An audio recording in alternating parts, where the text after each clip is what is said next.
नमस्कार मैत्रिणींनो. हळद असली कुंकू असल्या या मालिकेमध्ये दुष्यंत आता प्रेमाने कृष्णाचा करणार आहे स्वीकार बायको म्हणून. पण हा स्वीकार करताना बाळजाबाई त्यामध्ये नक्की काय काडी लावणार ते बघूया. तिथं कृष्णाला सरप्राईज देण्यासाठी दुष्यंतने पूर्ण रूम सजवलेली असते आणि दुष्यंत म्हणतो, हो मी या लग्नाला अजिबात तयार नव्हतो, पण कृष्णा आज मी स्वतःच्या मनाने ना तुला बायको म्हणून स्वीकार करणार आहे.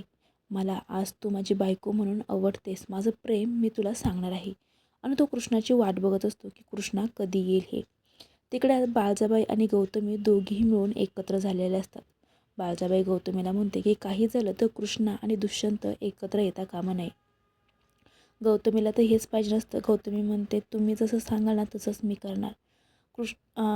बाळजाबाई गौतमीला म्हणते की मला ना तूच माझी सून म्हणून हवी आहे.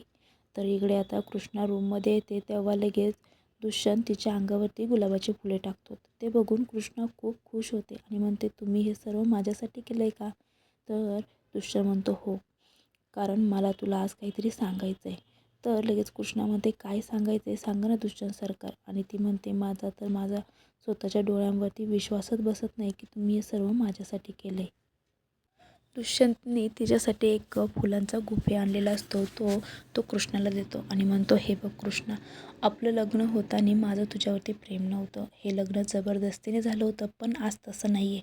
मी मनापासून तुझा आणि स्वीकार करतो असं म्हणत तेवढ्यात लगेच पुढे दुष्यंतचा फोन वाजतो आणि तो मोबाईल हातामध्ये घेतो. फोनवर बोलताना तो खूप घाबरतो. म्हणतो काय काय हे कसं काय घडलं, केव्हा घडलं? आणि हे ऐकून तो लगेच तिथून म्हणतो कृष्णा मला निघावं लागेल.